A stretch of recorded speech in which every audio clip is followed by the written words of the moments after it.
Welcome to the Smart Property Investment Show, the podcast by investors for investors. Oh, g'day, how you going? It's Phil Tarrant here. I'm the host of the Smart Property Investment Show. I hope you're well. I've been talking about this for a little while. There has been things happening in the background with the Smart Property Investment portfolio, which we've been covering on smartpropertyinvestment.com.au and what was originally the print magazine, Smart Property Investment, and now the podcast, the Smart Property Investment Show, for over a decade. And the catalyst and the rationale for this was, as people in the media, we used to read a whole bunch of stories around property investing, and they were sometimes too good to be true, and we'd always question it and say, yeah, people only talk about the good stuff, they don't talk about the bad stuff. Those numbers seem a bit rubbery or smell a little bit, so why don't we actually grow our own portfolio and showcase how we've done it to all our readers and now listeners. And you're getting well over a couple of 100,000 people tuning to this podcast every month now. So there is a big cadre of people who are all interested in property and property investing, and it's great that I get to bring in both investors and professionals onto this show. But we still stay to our core, and that is chatting around investing in property in a real-world portfolio environment. We've been a bit light on with this portfolio for some years, and by that I mean we haven't really bought anything for a long time inside of this portfolio. We've sort of tinkered on the edges with some refinancing here and there. We're actually going through, and I've mentioned it before, in a big refinancing process on this portfolio now, taking everything which is now principal and interest back into interest only, just to improve the cash position on it and the cost of the hold. And I'll talk about that at length further around the financing process, and also get the accountant in to have a discussion around it. But there's been some other movements in the portfolio, and that is we've sold some properties and for very good reason as well. Very conscious of the market that we're operating in right now. The fact that we're probably entering a period of accelerated growth for property in Australia if you are investing in the right places at the right time for the right reasons. So what do? Well, I think it's time to trade up some of the asset bases that we have. A lot of these properties have done a lot of heavy lifting for us in terms of capital growth or appreciation over the time. So you don't lose money by taking profit off the table with view to redeploy it in time. So today we're going to have a chat around these sales, give some sense to them, a bit of a back history on the properties that we've bought and what we sold them for. And, often on the Smart Property Investment Show, and you speak to most property investment people, they always talk about buying property. They're a bit light on the selling of stuff. So you don't always have to buy and hold forever. It's smart to reassess and shuffle the decks on your portfolio every now and then, depending on where you're going, your income and your earning potential, what your strategy is, where your goals are, etc. So to help me navigate this conversation is Steve Waters, who originally bought all these properties back in the day as our buyer's agent, remains working with us on this portfolio to this day. And he knows the facts and the numbers pretty much as well as I do, and he probably remembers the colour of some of these purchases better than I do. Steve, how you going? Welcome to the show. Mate, going well. Great to be back, and what a long time it's been. What a long time. As you were doing the intro, I remember, you were just talking about how it initiated in and around the magazine. Right, so the print version. A print magazine. Yeah, before the interweb. That's Yes. how long it's been. Yeah. And then it evolved, and the some of the stories and some of the videoing, or let's call them short films, Yes. that we did back in the day about the renovations. Good fun. And bits and pieces, and people should go back and look at that if it's still up on your website. You'll be able to find it. Yeah, Yeah. We renovated a two-bedroom flat in a long weekend by memory, didn't we? It was in Mount Druitt. better than any free-to-air television show, Yeah. in my opinion, that there's ever been. So we took a two-bedroom unit that was, let's call it 70s built, and we made it brand new, every component of it internally in a weekend. That includes moving a tenant out and then back in. Yeah, and we put this stuff in a removalist van, right, and overnight or something. Yeah. But you don't get that on TV. Like no one talks about that. We weren't because we weren't sitting there going, oh, let's go to some fancy shop and look at soft furnishings. It was not. It was me on the end of a spray gun and a roller. I've actually got a photo of you, which ironically came up in my memories. I don't know why, a bit weird, in the phone the other day of you actually vacuuming the finished product. Happens. Right? He does. That happens. He works. I'm okay. I'm comfortable around a I think I tiled the kitchen by memory. Yeah. As part of And there yeah. wasn't a cast of thousands. It's not like we pulled in, favours and only had, like 2 painters on the screen, but there was 72. It was legitimately really small team. Yeah, we had some proper trades there, like plumbers and sparkies and stuff, but a lot of the heavy lifting was done by cadre people like yourself and me and Sweat equity. whichever idiot mate I could persuade to come out to Mount Druitt on that day for a Chico roll and a soft drink. with the promise of Kentucky Fried Chicken from across the way. But mate, we got it done and we got a value uplift. But look, that's all there. This is this story, this smart property investment portfolio, which we've been building for over a decade, and it's a good portfolio. It remains a good portfolio, even though we've sold some properties. But I want to chat about the sale of properties, Steve. And we sold a property in the portfolio about 2 years ago, by memory, and that was a property up on the Central Coast in Wyong. No, it wasn't Wyong. It was Berkeley Vale.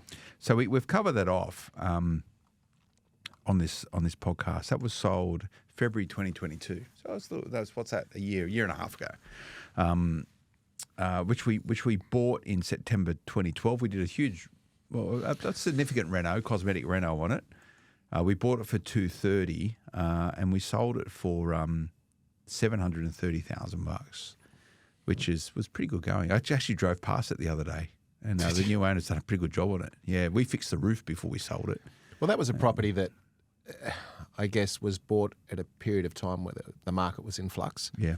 The property had a few cosmetic issues, a little bit of also internal termite damage, but not structural. It was just superficial, really. Yeah. Well, I think we found when we were doing the reno, someone leant against the wall and found they went through the wall. Yeah. But we converted that into 4 bedrooms, essentially 2 kitchens, 2 bathrooms, upstairs, downstairs. That's right. And rented immediately. I remember we had some challenges on the valuation. I think there was something like $100,000 difference in the valuations in the space of a week. That's right, because we got it done. I was on the 24th, I think it was Christmas Eve. Some guy came out, gave it a low val, and then all we did was fix a couple of paint splashes on the floor and I think changed the mesh in the screen door, and we got an uplift and we did a couple other little bits and bobs, tidied it up, but got a huge uplift on it. So that was you can go and look at this all online when we did all that, and I think we drew equity out of that twice. Correct. On the way, and we sold it for $730. We still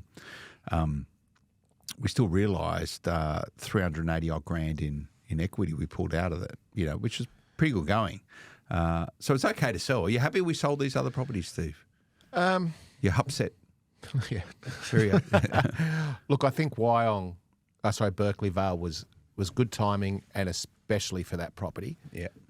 Because I reckon it probably because it was on like a main road, Wyong Road. So, as things got tighter, properties with sort of some hairs on it weren't selling were harder as well to sell. as the other ones. Yeah, and look, the reason that we bought that so well was because there was some warts on it as such, but it was still remarkably under valuation at that point in time, and it did its job. But selling that one, I was okay with. Yeah. $230 we bought that for in September 12. Yeah, sold it for $730.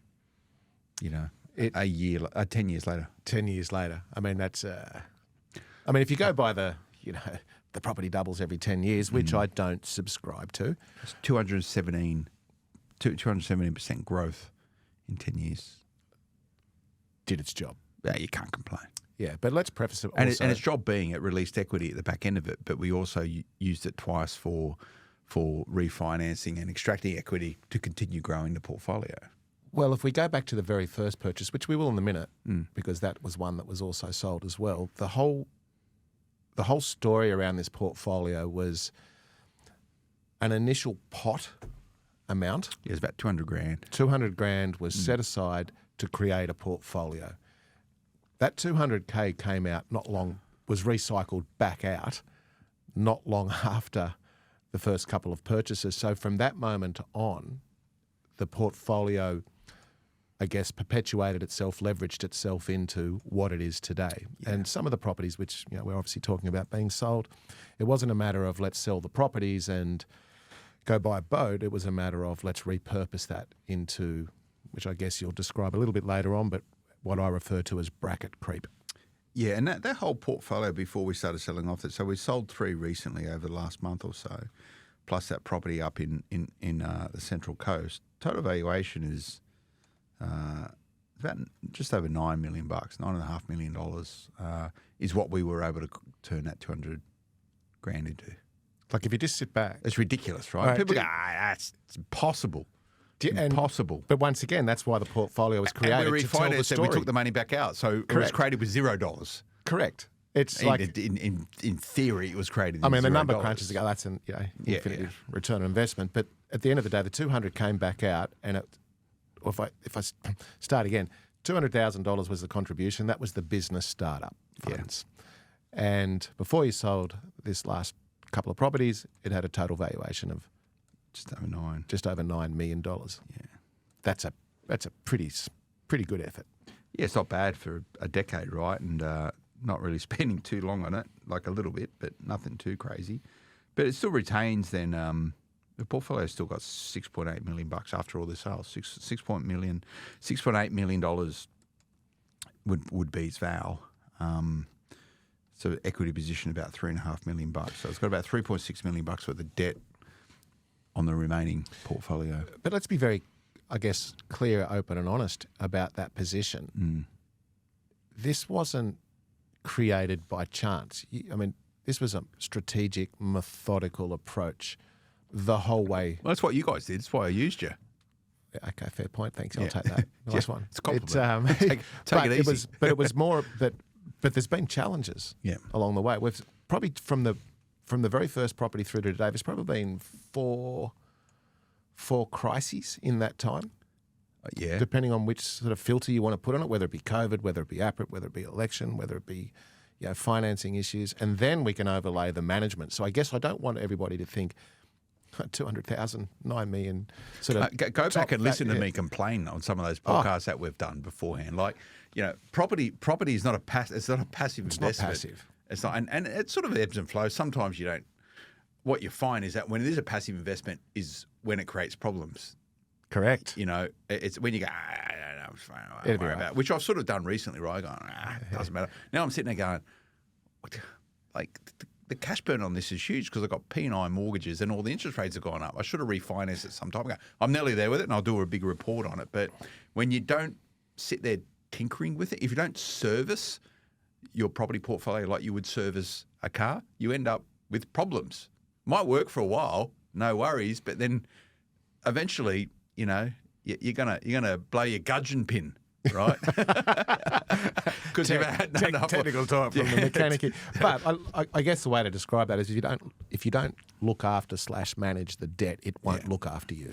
Yeah, and it hasn't been looking after us lately, like, just cash burn, right? And I've spoken a lot about this particular portfolio. We don't have all the benefits of not having to pay land tax and stuff, right? Because they're all in trust. So the cost to hold this portfolio is a little bit higher than what it would be if it was all in individual names and blah, blah, blah, right? There's a lot of there's a lot of uniqueness to this portfolio because of the structure that it actually sits in. That said, to conjure up $9+ million in assets with initial $200,000 outlay, like, It's pretty good. Going like over 10 years, like it does work. Like it does work. Well, the proof's in the pudding, right? Proof in the pudding, Which is why you created the story to begin with, to decipher what could happen, what won't happen, what's truth, what's not. But and Phil, you and I have spoke about this before. It's I often refer to design a decade. Yeah. Right. This is it. There it is. Yeah. I mean, like literally, that's about as good of, I guess, proof / fact that you can get, because a decade in its initial stages seems like a hell of a long time. Like 10 years, I've got to wait 10 years. I've got to do this. Whereas 10 years flies. Mate, yeah.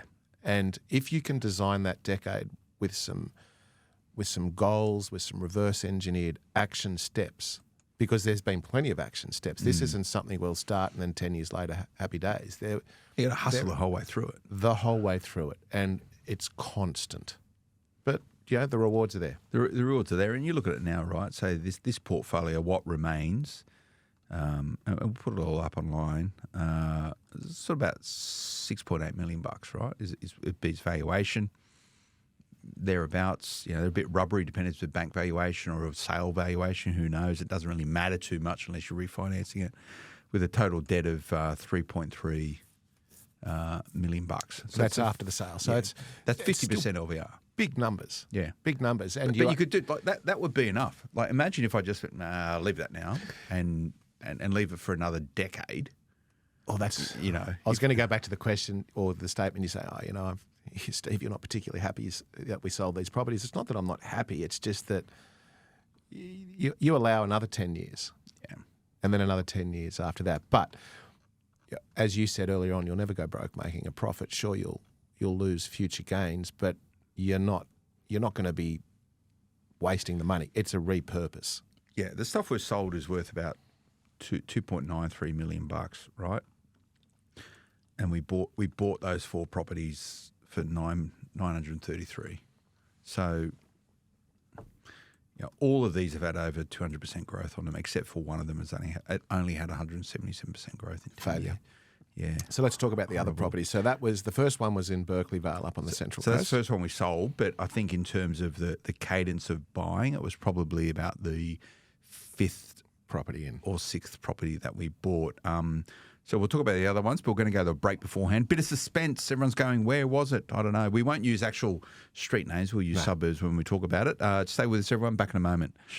Still, what remains is still a sizable portfolio. I guess it would be. I don't know. What's it worth?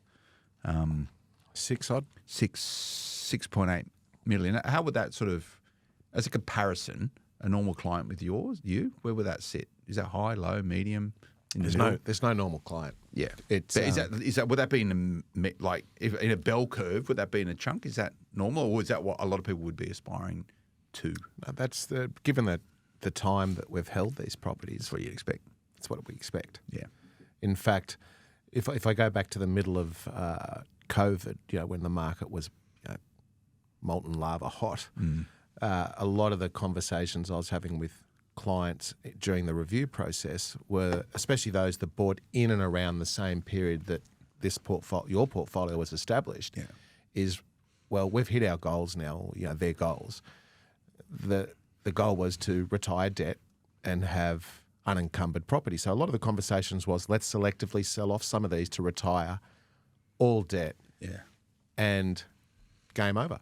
Like, it's essentially what you're doing on a smaller scale here, because once again, I know I keep saying it, we're repurposing. Well, look at this, right? And again, this is a bit different because this portfolio has had 2 purposes. One is, and in no order, let's actually tell a real story about property investment for Australians. And it continues to do that today. But it's also, let's make a few bucks out of it, right?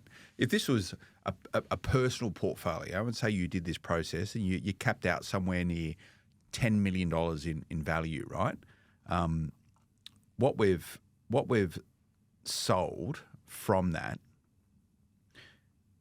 is about $1.4 million in equity, right? So you start at 10 million, it comes down to 6.9 million, and then just say if you pump that 1.4 into the repayment of debt, you're well on your way to having an unencumbered portfolio. And also take into fact that we've recycled multiple times out of this. You've already taken a debt. Yeah. You've already taken a lot of equity out of it. So, Correct. so that's one way to view it. We're not doing that for this purpose. We're extracting the money and we'll redeploy it in other property, right? Moving forward, which is okay. But if you're on a retirement strategy, you go 10 years, sell off 3, pay down a fair chunk of your debt. And if you had what remains, right, is a portfolio worth $6.8 million with $3.6 million of debt in it, you chuck $1.4 million into debt repayment, you're only left with a couple of $1 million. It's a pretty good net asset. Wait another 10 years, flog another couple, you got an unencumbered property portfolio, which is probably going to generate you, I don't know, a couple $100 a year.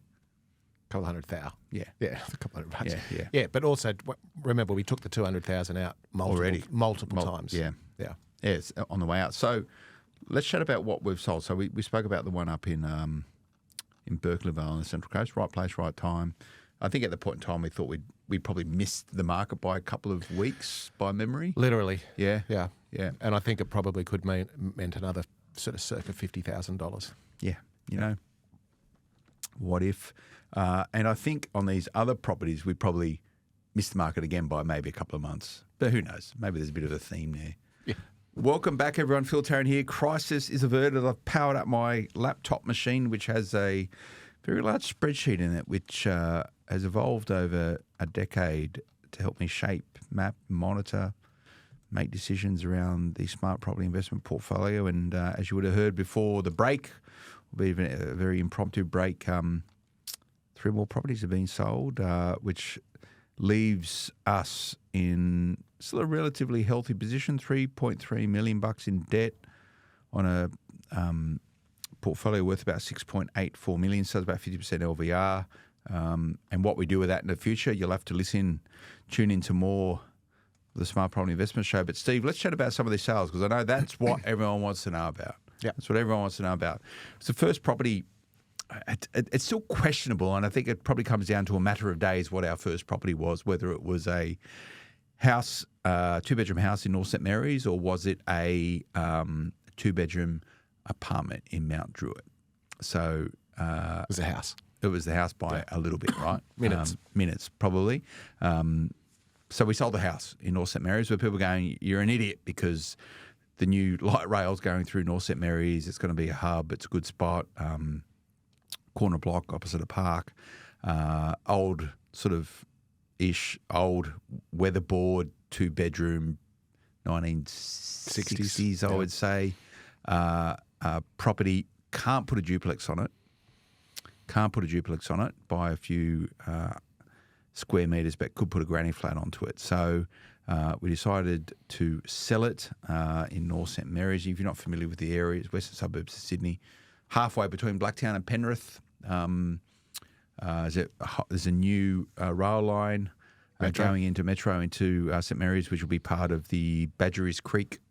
It's the first stop. Precinct, part of its infrastructure. And last time I was in St Mary's on the High Street, one end of High Street, pretty vibrant. It's a proper high street, right? One end of it down the railway end was pretty grim, and I think that's purely because it's about to get renovated. No doubt they're going to put high-rise. Yeah, no money's been spent there for that reason. Yeah, they're going to put high-rise developments in there, and look, not a bad place to invest. But we chose to sell.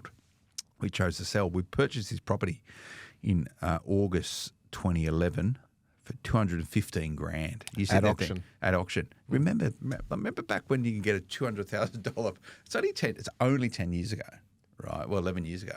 And everyone should just let that sink in. Yeah.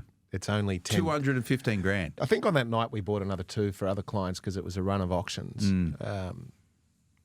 That's crazy. Really helped. Yeah, but $215,000. Yeah, and 10 years later, sold it. $735,000. And I reckon... Repeat those numbers again. One sentence. One sentence. Purchased August 11, $215,000. Sold in June 2023 for $735,000. 241% growth. Impressive numbers. In 12 years, call it. 11 and a bit, 12 years. Yeah. Is that right? Yeah. Very good numbers. In 12 years.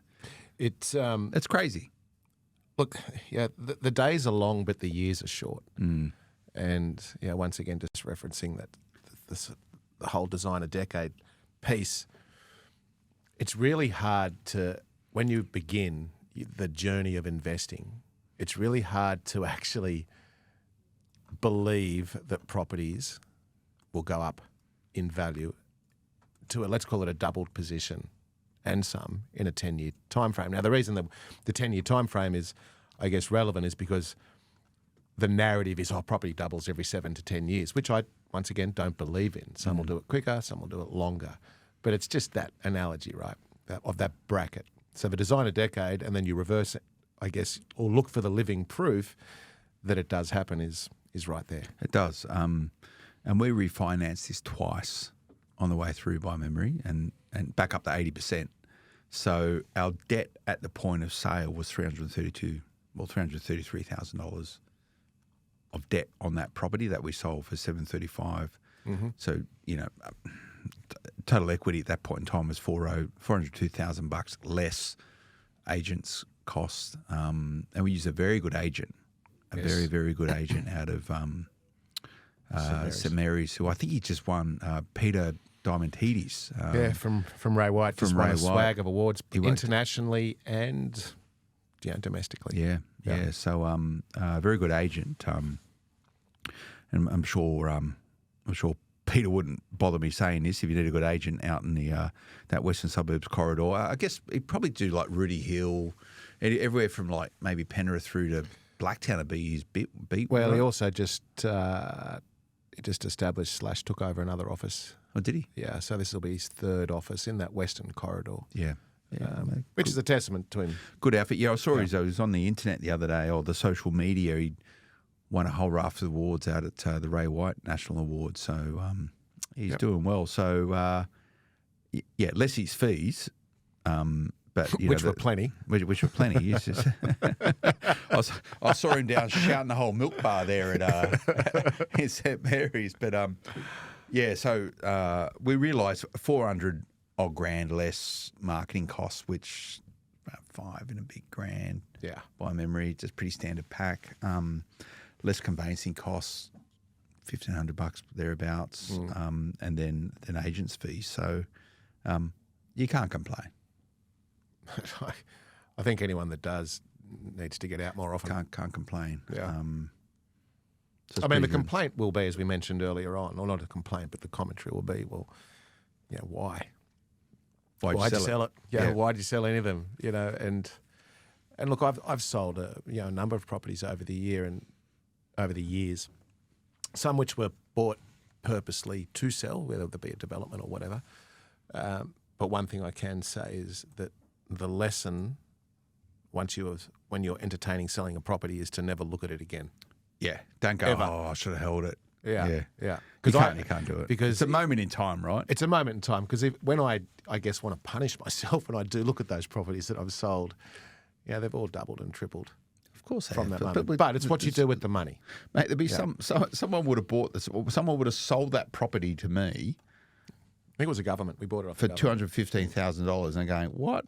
They sold it for $735,000. Oh, God, that's impossible. What's going on? It's the way it works. But why did we sell? Well, it's to extract some cash to redeploy in other areas, but also, to minimise debt. And that's not really from a serviceability point of view. It's about the idea of sort of trading up into different sorts of properties moving forward. So why carry unnecessary debt?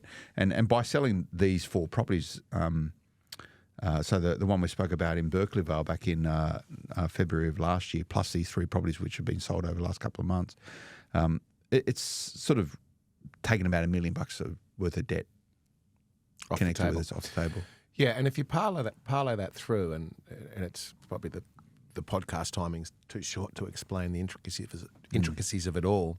There's a bigger picture outside of this, and it's a picture of serviceability, repurposing capital, bracket creep. No two people's stories are the same, nor the reasons they sell. This is just smart business at this point in time. Yeah, absolutely. So very, very, and that moved pretty quickly by memory. It was always going to. Yeah, it moved pretty quickly. We had. Good thing is that we got vacant. The thing was we wanted vacant possession with this, so it took us a little while to get the tenants out. Hence the timing missing. Out. So we would have liked to have got to market, and this was just when interest rates were going up. So we missed one by probably a week or so where we thought, we got it out this weekend, and might get a bigger price and this and the other.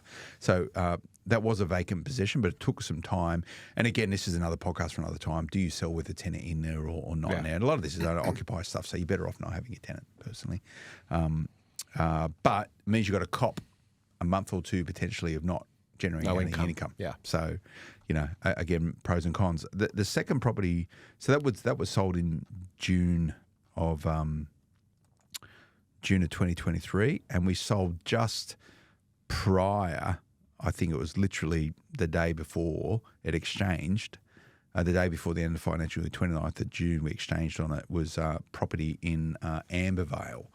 Correct. In Southwest Sydney. Southwest Sydney, sort of, I guess, a suburb of Campbelltown. Of the Macarthur Probably, region. Yeah, 5 minutes to Campbelltown CBD. Maybe a bit give or more, take. 10 minutes. Yeah. So this is a property that we purchased in March. Sorry, when did we buy it? We first leased in March 12. We bought it in December 11th, and we did a reno on it, by memory. Yep.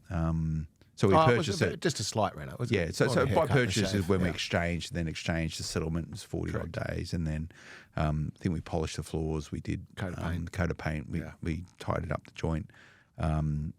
Purchased Stephen for $252,000, 252. Yep. 252. Sold for 700. So it's a bit of a story with this. It's not really 700 because we sold for 710. And that was the agreed price, and we haggled for ages on that. It took a little while, this one, and we had to give some longer term settlement terms and stuff. And then Peston Building, they come back saying, nah, which is what you would do if you were a buyer. That's exactly what I would do. Yeah. Saying, nah, there's all this damage. It's going to cost us $40,000 to fix. And we went, nah, go away, not doing it. And we said a merry dance around that, and so we agreed to 10 grand. We went, That's nah, really nice way. A merry dance. It's a merry dance. Yeah, And let we me tell said- you that it wasn't so merry. Yeah, so we actually contracted at 700,000. Correct. So the offer was 710. So rather than contracting at 710 and doing like messing around with the It was an contract and adjustment. stuff as adjustment, Yeah. we just went at 700 with the contract price. That said, though, we knew that the property needed a little bit of work, and again, it was vacant possession. I think the catalyst for us to selling this was going, it's a vacant possession, stuff it, let's get rid of it now. If we're going to sell it at some point, so let's do it while we can. So we had to do a bit of remediation work before we sold it. One of the floor joists was a bit iffy, so we replaced it. We fixed up some of the piles, pillars, piers. What am I looking Yeah, for? strip piece. Yep. Yep. And then while we're at it, we went, look, let's give it a bit of a haircut and a shave. We fixed the waterproofing issue in the bathroom. We painted it throughout. We fixed the kitchen up a little bit. And some backyard work. We got rid of a shed, made it look nice. So it took a little bit of work, and it cost us about 20 something grand to do all that work.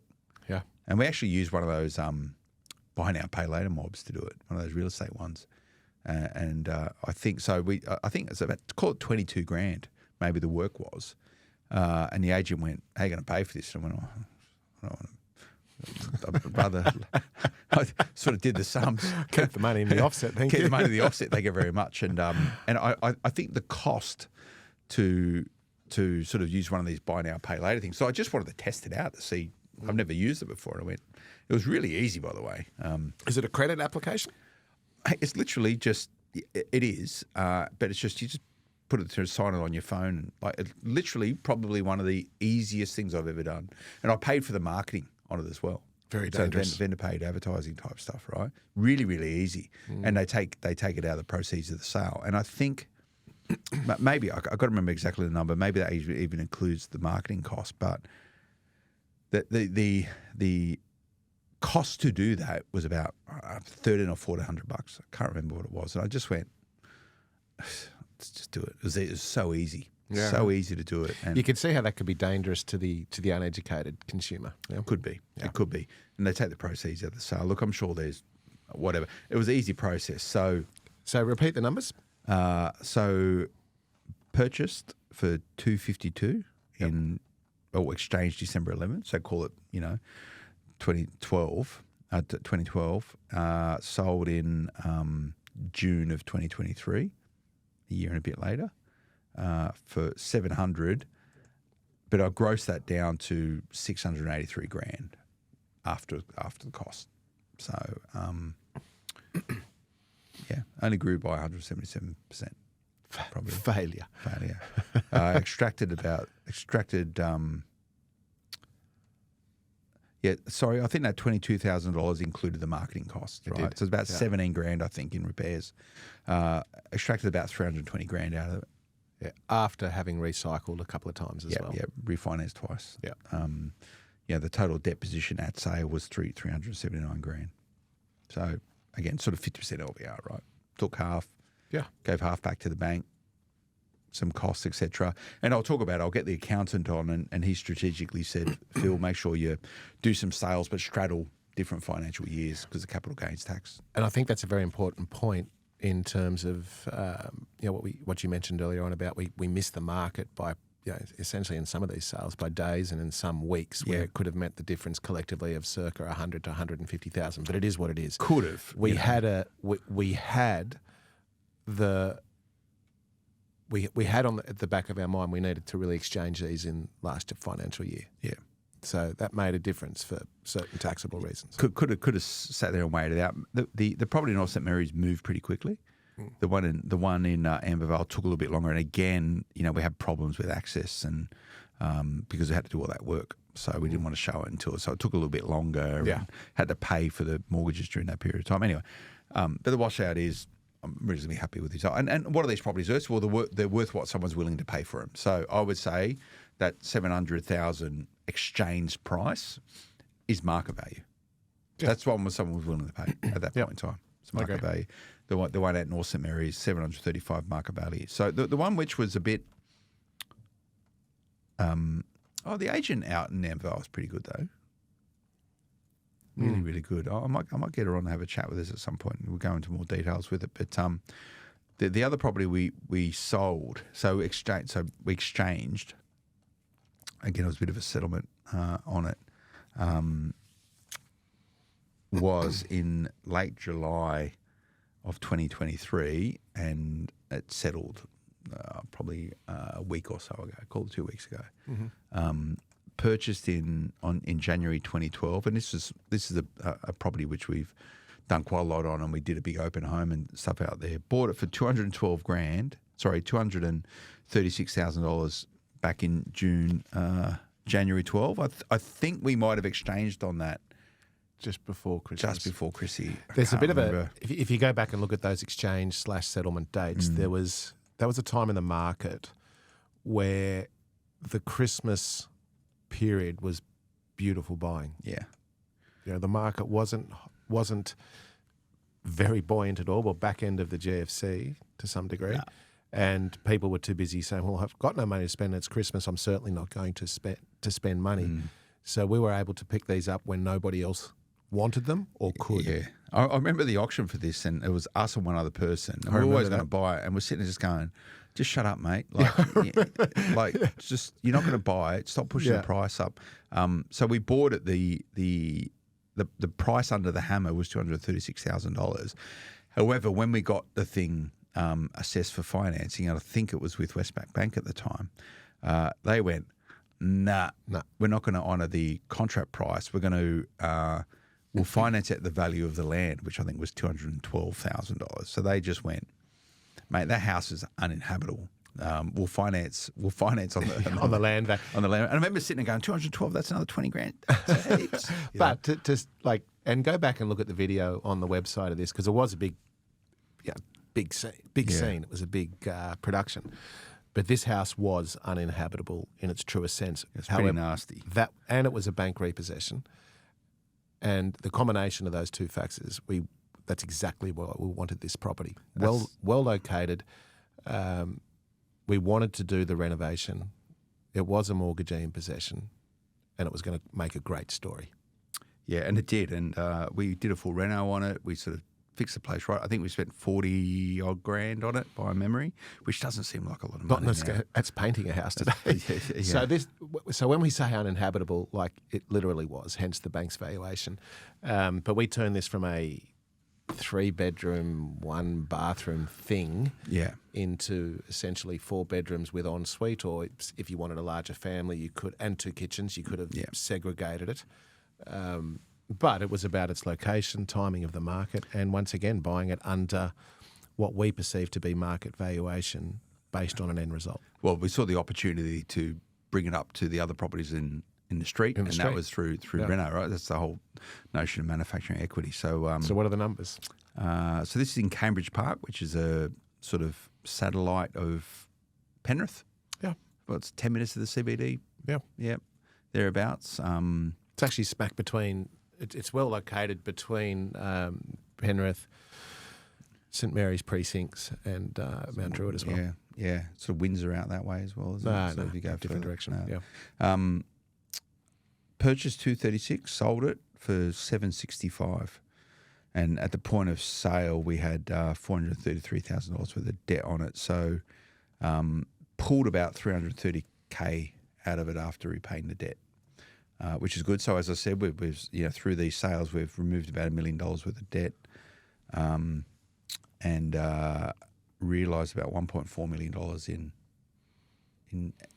in equity extraction.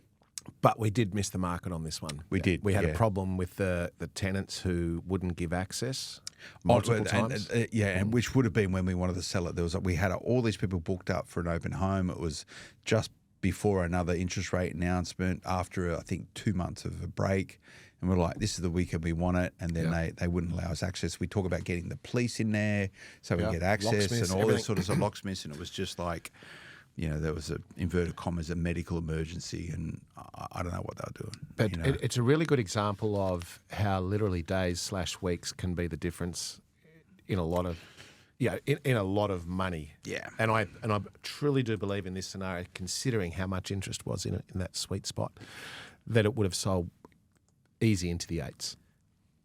Yeah, and that's what we're sort of thinking, right? And if I look at, it should have, maybe could have. Well, the agent was more than confident, super confident. So I'm looking at my notes here, right? So we started off. I think we listed as 800 to 850 originally, right? That was back in May. And then the market had moved, so we relisted it between 779 and 809. And I said, my note here says we'll most likely sell it for 780K. So that's where we were thinking. And the guy, but there was no buyers. There was just no buyers. It went stone motherless cold. Yeah. There's no buyers for it. So we got an offer for 7. So there's nothing, right? But people are like picking out the. Like, I remember looking through the notes, like, the retaining wall's a bit, doughy.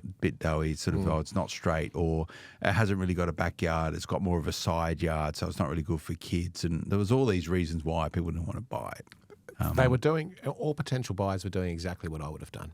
Yeah. They were picking the eyes out of it, the warts out of it. But once again, and I know I'm repeating myself, it was that, I want to call it, months period where I believe the market was at its lowest point in terms of confidence. Yeah. And so, look, did we sell at the right time? Who knows, really, who cares? But I'm looking at other notes here. This is in sequence. I got, so in April 2023, when I was thinking about selling it, REA had its evaluation from 680 to 890. In what month was that? Yeah. April 2023. So low, when you go to it says low, medium confidence, high confidence. Their low confidence was 680. Sorry, their bracket was 680 at the bottom end to 890 at the top end. So I think we've landed somewhere in the middle of that. Yeah. Be careful with the REA there. I was about to say, don't stake your future on that one. But then in November 2021, you've got the note here, it says SW Val. So this would have been when we just sort of chatting about sort of doing portfolio repricing of 830 up from 800. September 21, 800 up from 780. July 21, 780 up from 765. I've got other, here we go. April 18, SW valuation, 690. This sort of August 17, 690, so that was back in the APRA days when things weren't moving too much. It was. And if we had gone back to, let's call it sort of that 2021 period where the market was just white hot and you could have sold a Portaloo on 100 square metres for $1 million. Yeah. That particular house in Cambridge Park was the type of house that just could have had the right buyer in a hot market and could have sold for 900. You never know. Yeah. Back before interest rates started going up. Yeah, correct. But one of the, and a lot of the reasons, not a lot of, but some of the other reasons to sell the properties is that I was starting to get fatigued with the perpetual cycle of like lease renegotiations and is it market rent and stuff. At the point of sale, that property in North St Mary's was at $550 a week, right? And I think I just, which sounds low, I increased it to $550 in January after a negotiation. But the one in Ambervale was $400 a week, which I think I'd moved up recently. The one in North St Mary's was, again, just moved recently, and the one in Berkeleyvale at the point in time was $480. Like, they just sound too low now. Oh, well, because the rental market is moving at a rate of knots. And even when you put those rents up, I remember the conversation where I thought you were a little low anyway. Yeah, you keep pushing, and you get a lot of, property managers. Sometimes, they you got to question whether or not they just want it easy or they're willing to make it hard. Sometimes you got to fight a bit with the get mark, because I look at something and go, no way, it's worth this much. Yeah. And they probably hate it. They go, Look, I think there's a very, very big difference between a good property manager and an average one. And often it can come down to, apart from the actual experience of the property manager, but it also can come down to what you're paying. Don't always try and sort of get the lowest fee in town. Somewhere middle ground is middle ground is good, and that's cool. And to be fair, that one of the property managers on some of these properties, Oz Realty, really, really responsive. Like, really good, despite the fact that they would always, with a smile on their face, chase me, even though they'd be chasing me all the time. Just like, it was always that. So you can get some really, really good, engaged property managers that love it. But on the flip side of that, you just get, with some agencies, this rotation of who's my property manager this month, update my records, who do I speak to, all that usual stuff. It's a nightmare. To be fair, though, and brutally honest, part of your problem was being that you are a very busy person and your eye would be off the ball. And so these little 1%ers in terms of rolling over to P&I or not negotiating the rate or not putting the rent up to where it was or not being on top of the repairs and maintenance at an earlier stage, because of your life, all adds up to what is a lot of money. Yeah. And you get fatigued by that. You do, and you just and you go, I've got so much time in a day. Do I worry about this or worry about that? I look at that and I go, I can live with it. I'll do something else, which is all about priorities and focus, right? It's priorities and focus, but I also, there would have been 400 conversations that you and I had as we were doing the reviews or our Friday afternoon catch-ups, just to shoot the breeze. Have you done this? Yep, I'm onto it. Have you done that? Yep, I'm onto it. But priorities change. So anyway, so the sale of those 4 properties is taking, well, $2.9 odd million in the value of the assets out, and $1.4 million, $1.5 million in debt, which I'm happy with. Look, if you scaled the numbers down in terms of total exposure to the market, so how many properties you have, if you just made it what some people would say, it's all good for you, Phil, you're a big businessman and you've got the serviceability and the capital to do this and whatever the win should be. If we just brought this back down to, I don't know, a total portfolio of 5 over time with these same sort of sale results, the story is complete. If some of the listeners want to sort of, I guess, compartmentalise it, saying, well, I'm not Phil Tarrant, I'm just Mr. and Mrs. Normal. So if you build a 4-property portfolio at that point in time, your total purchase price would have been $933,000. Your total establishment costs, so stamp duty, buying costs, all that sort of stuff, would have been $1.116 million. And you probably refinanced all that money out anyway, right? And your total valuation of those 4 properties would be just shy of $3 million, right?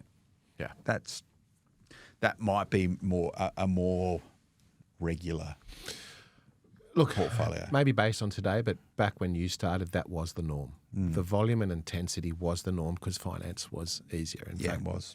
There were a lot of Mr. and Mrs. Normal that far surpass those numbers Oh, in yeah, terms of God. quantity of purchasing.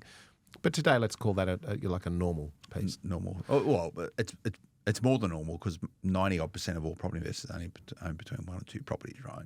So it's not normal in that regard. Not normal in that regards, but Yeah. let's say normal within the listenership and Probably within Yeah. people who are actually trying to build a portfolio rather than said they bought something because their accountant said, someone who is actually literally engaged in listening to this sort of stuff.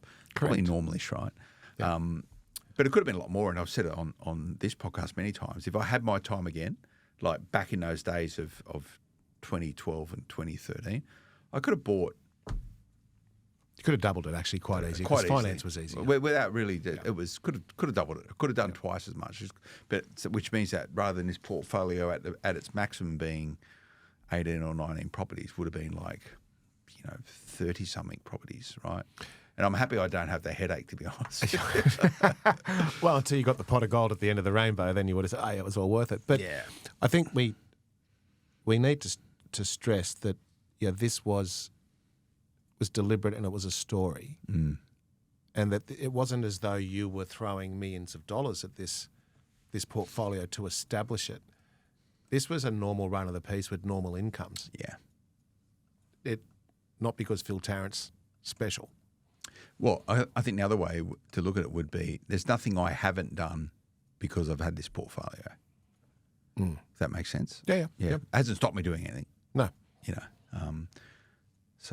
But anyway, you can frame it any way you want. But we've got to at a point in time talk about the cash position on these things, right? Because at the point of sale, for example, with P&I mortgages at a high rate, the property that we sold in. And you got to remember also, these all sit in trust as well, right? So there's an added layer of complexity. It's an added layer of complexity and cost, right? And I look at my numbers on the basis that whether it was in a trust or outside of a trust, and whether you pay land tax and all that sort of stuff. The place, in Cambridge Park was costing about $23,000 a year, including principal payments, right? And if it wasn't sitting inside a trust structure, it'd be about $17,000. Yeah, and look, I know you and I have had this conversation before, and you don't necessarily agree 100% with me, but the costs of any portfolio, other than the hardcore costs of being mortgages, which is outside of your control, can always be minimised and managed more effectively when you give it the time. Oh, you have to give it the time. Yeah, so if like your P&I repayments, cold hard truth shouldn't have happened. No, not at all. No. No. So, but it wasn't painful enough for me to go, oh, yeah, I just went. and that's, that's such a good point, because I remember years ago you and I did a podcast around, the complacent investor, becomes the resentful investor. And it's always around cash flow and cash flow management. Yeah, when the interest rates are at 1.99% or life's well and so on, we tend to lose sight of how important cash flow is until it becomes important. Yeah. And then it's too late. Absolutely. It's too late, and these would have just kept going up like that. So that property at the point of time of sale, I hadn't updated the numbers, only had sort of interest rate of sort of 5%, right? It was costing just in interest, that $40,000 a year, So when you look at that, and these numbers are a little bit old, they're probably not as current as what they are, and I'll get them updated probably for the purpose of this, but, those 3 properties that we sold just recently would have been costing us in negative cash flow $70,000+ a year. At P&I. At P&I. Correct. Of which a portion's being given back to you if you're looking for a sugar coat. But on each of those 3 properties sitting inside a trust, each of them was about $6,000 a year just in land tax.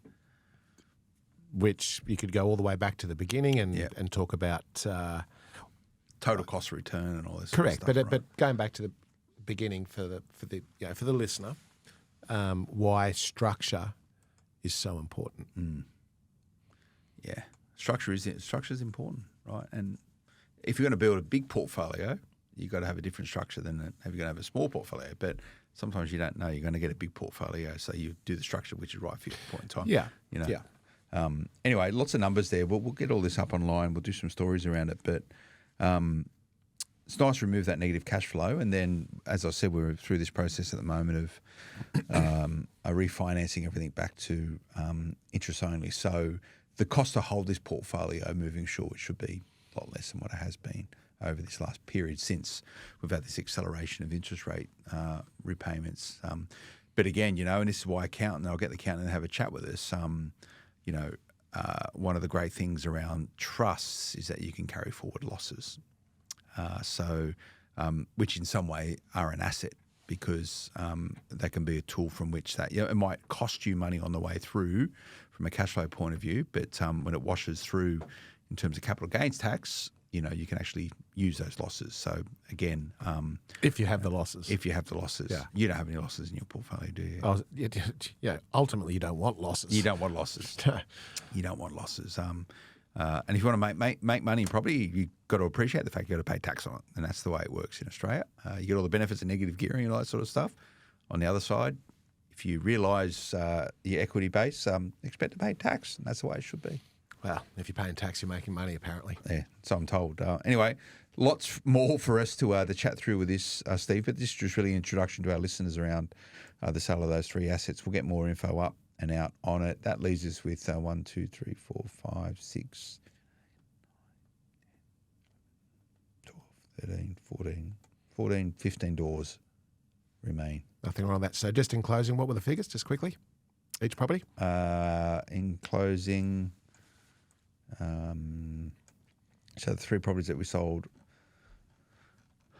recently, the last couple of months, North St Mary's bought for 215 grand, sold for 735.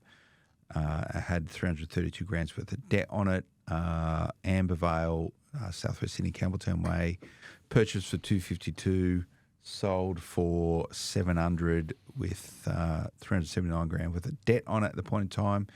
And Cambridge Park near Penrith, purchased 236, sold for 765 with about 433 grand's worth of debt on it. Great set of numbers. It's okay. Thanks, Steve. It's good to see the back end of these purchases you made a decade ago. And we've been chatting about it for that long. So with heaps of this on smartpropertyinvestment.com.au. Go and check it out. We'll be chatting more about the portfolio moving forward and what we intend to do with all this money moving forward. Make sure you tune in for that. This property investment in action. This is where it rubber hits the road. Thanks for tuning in. Remember, social media, Smart Property HQ. Any questions around this, you can email the team editor at smartpropertyinvestment.com.au. We'll see you again next time. Until then, bye-bye. The information featured in this podcast is general in nature and does not take into consideration your financial situation or individual needs and should not be relied upon. Before making any investment, insurance, tax, property or financial planning decision, you should consult a licensed professional who can advise whether your decision is appropriate for you. Guests appearing on this podcast may have a commercial relationship with the companies mentioned.